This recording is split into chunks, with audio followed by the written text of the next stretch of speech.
ప్రభునందు మాకు అత్యంత ప్రియులైన దేవుని ప్రజలందరికీ యేసుక్రీస్తు వారి ఉన్నతమైన శ్రేష్టమైన పూజింపదగిన నామం పేరిట శుభాలు ప్రకటిస్తున్నాను. మీరంతా బాగున్నారా? క్షేమంగా ఉన్నారా? Good morning everyone. మీరు మీ కుటుంబం ఎల్లప్పుడూ క్షేమంగా ఉండాలని, ఆధ్యాత్మికంగా స్పిరిచువల్గా మీరందరూ కూడా అభివృద్ధి పొందాలని మీకోసం చాలా పట్టుదలగా ప్రార్థన చేస్తున్నాను. క్రైస్ట్ వర్షిప్ సెంటర్ అనేది నేటి దినాల్లో ఒక బలమైన సంఘ ఉద్యమంగా దేవుడు తీర్చిదిద్దుతున్నారు. అనేక చోట్ల మన సంఘాలు ప్రారంభించబడ్డాయి. వేలాది మంది విశ్వాసులు దేవుణ్ణి ఆరాధిస్తున్నారు, ప్రభు కృపలో వర్ధిల్లుతున్నారు, కుటుంబాలు స్థిరపడుతున్న, వ్యక్తిగత జీవితాల్లో గొప్ప మార్పును అనుభవిస్తున్నారు. పాపులను రక్షించుటకు క్రీస్తు యేసు ఈ లోకమునకు వచ్చును అని అపోస్తలుడైన పౌలు తన పత్రికలో రాశాడు. యేసు ప్రభువారు ఈ లోకానికి ఎందుకు వచ్చారు అనే ప్రశ్న చాలామందిలో ఉండొచ్చు. కొంతమంది వాటికి రకరకాల సమాధానాలు ఇస్తున్నారు. యేసు ప్రభువారు మతాన్ని స్థాపించడానికి వచ్చారని, లేదా రకరకాల కార్యక్రమాలు చేయడానికి వచ్చారని కొంతమంది తెలియకుండా మాట్లాడే వాళ్ళు ఉంటారు. కానీ యేసు ప్రభు ఈ లోకానికి రావడంలో ప్రధాన ఉద్దేశం ఆయన మనందరి కోసం తన ప్రాణం పెట్టడానికి, పాపులైన మనలందరినీ కూడా రక్షించడానికి. బైబిల్ నిర్ద్వందంగా సెలవిచ్చే సత్యాల్లో ఇది చాలా ప్రాముఖ్యమైనది. ప్రతిరోజు ఉదయాన్నే లేచిన తర్వాత ఒక వాగ్దాన సందేశాన్ని బైబిల్ నుంచి మనం వింటున్నాం. మీరందరూ కూడా సిద్ధంగా ఉన్నారు కదా? ఈరోజు వాగ్దానంగా యోబు గ్రంథం 22వ అధ్యాయం 21వ వచనాన్ని చదువుకుందాం. The book of Job chapter 22 and verse 21. ఆయనతో సహవాసము చేసిన ఎడల నీకు సమాధానము కలుగును, అలాగున నీకు మేలు కలుగును. రెండు ప్రాముఖ్యమైన విశిష్టమైన ఆశీర్వాదాలు దేవునితో సహవాసం చేయడం ద్వారా మనకు లభిస్తాయని లేఖనం సెలవిస్తుంది. యోబు గ్రంథం బైబిల్లో చాలా ప్రాముఖ్యమైన గ్రంథం. ఇన్ఫ్యాక్ట్ బైబిల్లో రాయబడిన పుస్తకాల్లో మొట్టమొదటిగా రాయబడిన గ్రంథం యోబు గ్రంథం అని చరిత్రకారులు చెబుతూ ఉంటారు. ఎందుకంటే యోబు గ్రంథాన్ని కూడా మొదటి చివరి అధ్యాయాలు దైవజనుడైన మోషే రాశాడని బైబిల్ పండితులకి అభిప్రాయం. ఊజు దేశంలో యోబు ఉండేవాడు. అన్ని బాగున్నాయి పరిస్థితులన్నీ. దేవుని స్తుతించడంలో, ఆయన ఆరాధించడంలో, అరుణోదయమును లేచి తన కుటుంబ పక్షంగా దేవుని సన్నిధిలో అతడు చేసే కార్యక్రమాలు చాలా గొప్పవి. అయితే ప్రతికూల పరిస్థితులు అకస్మాత్తుగా యోబు జీవితంలోకి వచ్చేసాయి. ఆస్తిని కోల్పోయాడు, ఆరోగ్యాన్ని కోల్పోయాడు, బిడ్డలను కోల్పోయాడు. ఒక మాటలో చెప్పాలంటే ఒక్క రోజులో తన జీవితంలో పరిస్థితులన్నీ కూడా ప్రతికూలంగా మారిపోయాయి. అయినప్పటికీ యోబు దేవుని దూషించలేదు. యెహోవా ఇచ్చిన యెహోవా తీసుకుని పోయాను, ఆయన నామమునికి మహిమ కలుగునుగాక, ఆయన నామం స్తుతినందునుగాక అని చాలా చక్కని మాటలు దైవజనుడు మాట్లాడాడు. యోబును ఆదరించడానికి ముగ్గురు స్నేహితులు వచ్చారు. Eliphaz, Bildad, Zophar. ఈ ముగ్గురు కూడా యోబును తమ మాటల ద్వారా ఊరడించాలని, ఆదరించాలని వచ్చారు. అప్పుడు యోబు గారికి ఆ ముగ్గురు స్నేహితులకు మధ్య జరిగిన సంభాషణ ఎంత రియలిస్టిక్గా ఉంటుందంటే, మానవ జీవితంలో కొన్నిసార్లు ఎత్తుపల్లాలు సహజమే. వాటిల్లో మన రెస్పాన్స్ ఏంటి, మన ఆలోచన విధానం ఎలా ఉంటుంది, మన అభిప్రాయాలు ఏంటో చాలా క్లియర్గా స్పష్టంగా యోబు గ్రంథంలో మనం చూస్తాం. 22వ అధ్యాయం దగ్గరికి వచ్చేసరికి ఎలీఫజ్ మాట్లాడుతున్నాడు. చాలామంది దేవుణ్ణి విడిచి దేవుణ్ణి మరచి జీవించే వాళ్ళు ఉన్నారు.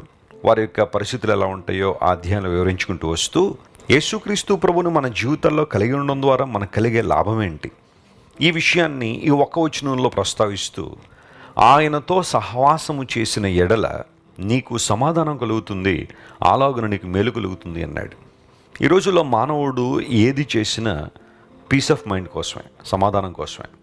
ఏది చేయనివ్వండి, ఎంటర్టైన్మెంట్ సెంటర్లకు వెళ్తున్నారు, అమ్యూజ్మెంట్ పార్క్స్కి వెళ్తున్నారు, ఎన్నెన్నో పరిస్థితుల చుట్టూ మానవుడు తిరుగుతున్నాడు, ఎక్కడెక్కడో పరుగులు పెడుతున్నాడు. ఇవన్నీ దేనికోసం అంటే ఆనందంగా ఉండాలి, సంతోషంగా ఉండాలి, జాలీగా లైఫ్ గడిపేయాలి. ఎందుకంటే ఈ ఉన్న 70-80 సంవత్సరాల ఈ వ్యవధిలో నువ్వు ఎంత ఆనందించగలవో అంత ఆనందించు అనే అంశం మీదే ఈరోజున ప్రపంచం నడుస్తూ ఉంది. వాటి కోసం ఏవి చేయడానికైనా మానవుడు సిద్ధంగానే ఉన్నాడు. విచారం ఏంటంటే, లోకం మనిషికి ఎప్పుడు కూడా సంపూర్ణ సంతోషాన్ని ఇవ్వలేదు. లోకం ఎప్పుడు మనిషికి సంపూర్ణ ఆనందాన్ని ఇవ్వలేదు. ఎన్నో ప్రయత్నాలు చేసినప్పటికీ చివరికి చికాకు, అసహ్యం, యావగింపు మానవ జీవితంలోకి వచ్చేస్తున్నాయి. నిజమైన సమాధానం ఎక్కడుంది? ఒక మనిషి నిజమైన సమాధానాన్ని ఎక్కడ పొందుకోగలడు? డబ్బు ద్వారా సమాధానం వస్తుందా అంటే రాదు అని చాలామంది ప్రూవ్ చేశారు. విపరీతంగా జ్ఞానాన్ని సంపాదిస్తే సమాధానంగా ఉండొచ్చు అంటే అది కూడా కాదు.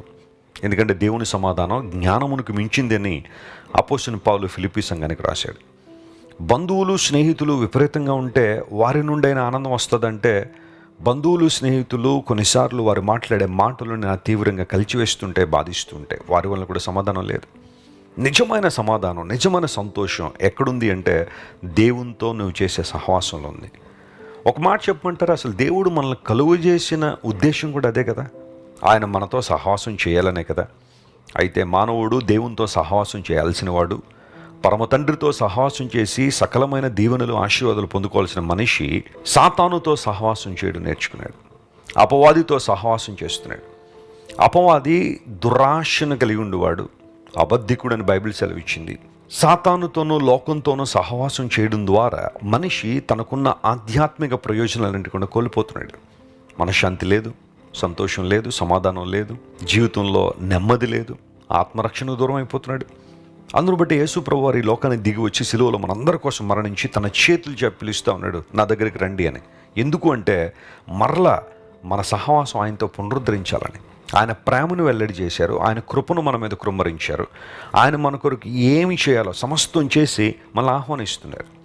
ప్రభువుని మనం కలిగి ఉండడం ద్వారా, ఆయనతో సహవాసం చేయడం ద్వారా సమాధానం మాత్రమే కాదు, అలాగున మేలు కలుగుతుందన్నాడు. ఏ మేలు కోసమైతే ఈరోజు నువ్వు ప్రార్థిస్తున్నావో, ఏ మేలు జరగాలని నువ్వు కోరుతున్నావో వాటిని చేయడానికి సామర్థ్యం కలిగిన వాడు మన దేవుడు. ఆయన దగ్గరికి వద్దామా? ఈరోజు నువ్వు చేయగలిగిన నువ్వు చేస్తే ప్రభు నీ పక్షాన కలిగి ఉన్న ప్రణాళికలు ఆయన నెరవేరుస్తారు. అదేనంటే నువ్వు దేవునితో సహవాసం చేయి, ఆయన సమస్తాన్ని నీకు అనుగ్రహిస్తాడు. ఈ వాగ్దానాన్ని క్లెయిమ్ చేసుకుని ప్రభువుని స్తుతించండి, ఆయన వైపు చూడండి, మీ జీవితంలో అద్భుతాలు జరుగుతాయి. ప్రేమగల తండ్రి, ఇంతవరకు మీరు మాకు ఇచ్చిన వాగ్దాన సందేశాన్ని బట్టి నీకు స్తోత్రాలు. అవును ప్రభువా, నీతో సహవాసం చేయడం ద్వారా మాకు సమాధానము మరియు మేలు కలుగుతుందని నీ లేఖనాలు సెలవిచ్చాయి. ఈరోజు మా ప్రియులు ఎంతమంది అయితే సమాధానం లేకున్నారో, మేలును చూడక ఉన్నారో వారందరినీ మీరే కనికరించండి, ముట్టండి, బలపరచండి. సంపూర్ణమైన నీ కృప ప్రతి ఒక్కరికి విస్తరింపు చేయండి ప్రభు. వారి యొక్క గృహాల చుట్టూ నీ మహిమను ఉంచండి. వారి యొక్క కుటుంబాలను మీరు కాపాడండి, భద్రపరచండి. వారి ప్రయాణాల్లో తోడుగుండండి. అనారోగ్యంతో వారికి స్వస్థతనివ్వండి, విడుదల లేని వారికి విడుదల ఇవ్వండి. యేసు నామం పేరిట అడిగి వేడుకొనిచున్నాం తండ్రి, amen. God bless you dear friends. Have a wonderful day. Christ worship centre ఓ బలమైన సంఘ ఉజ్జీవం. కొన్ని సంవత్సరాల క్రితం కేవలం ఇద్దరితో ప్రారంభించబడిన పరిచర్య నేడు ప్రపంచవ్యాప్తంగా లక్షలాది మందిని ప్రభావితం చేయుచున్నది. రాజమండ్రి, సికింద్రాబాద్, బెంగళూరు, నెల్లూరు, దుబాయ్, బెహ్రైన్, కరీంనగర్, విశాఖపట్నం, గద్వాల్, కొవ్వూరు, మలకపల్లి, శ్రీలంక, భూటాన్, అడ్డతీగల, పాలమూరు, ఒంగోలు, బళ్ళారి, కోరుకొండ, పోతవరం, నల్లజర్ల, వెంకటరామయ్యగూడెం, మచిలీపట్నం, ఇందిరానగర్లతో పాటు అనేక గ్రామాల్లో క్రైస్ట్ వర్షిప్ సెంటర్ ఆరాధనలు జరుగుచున్నవి. వాక్య సంబంధమైన ఉజ్జీవంలో, పరిశుద్ధాత్మ సంరక్షణలో కొనసాగాలనుకునే ప్రతి ఒక్కరికి మా ప్రేమపూర్వక ఆహ్వానాన్ని అందిస్తున్నాము. రండి, ఆత్మతో సత్యముతో ప్రభువైన యేసుక్రీస్తును ఆరాధిద్దాం. మీరు ఇంతవరకు విన్న దైవ సందేశం మరియు దేవుని సేవకులు చేసిన ప్రార్థన మీకు ఆశీర్వాదకరముగా ఉన్నదని విశ్వసించుచున్నాము. ఈ సందేశాన్ని మీ స్నేహితులకు, బంధువులకు షేర్ చేయండి. మీకు ఏదైనా ప్రార్థన అవసరత ఉన్నచో మా ఫోన్ నంబర్లకు కాల్ చేయండి. దేవుడు మిమ్మల్ని ప్రేరేపిస్తే విశ్వాసంతో సాగుచున్న ఈ పరిచర్యను ప్రోత్సహించండి. మరిన్ని వర్తమానాలు, పాటలు వినుటకు జాన్ వెస్లీ మినిస్ట్రీస్ అను మా యూట్యూబ్ ఛానల్ను సబ్స్క్రైబ్ చేసుకోనండి. ప్రభువైన యేసుక్రీస్తు కృప మీకు తోడైండును గాక.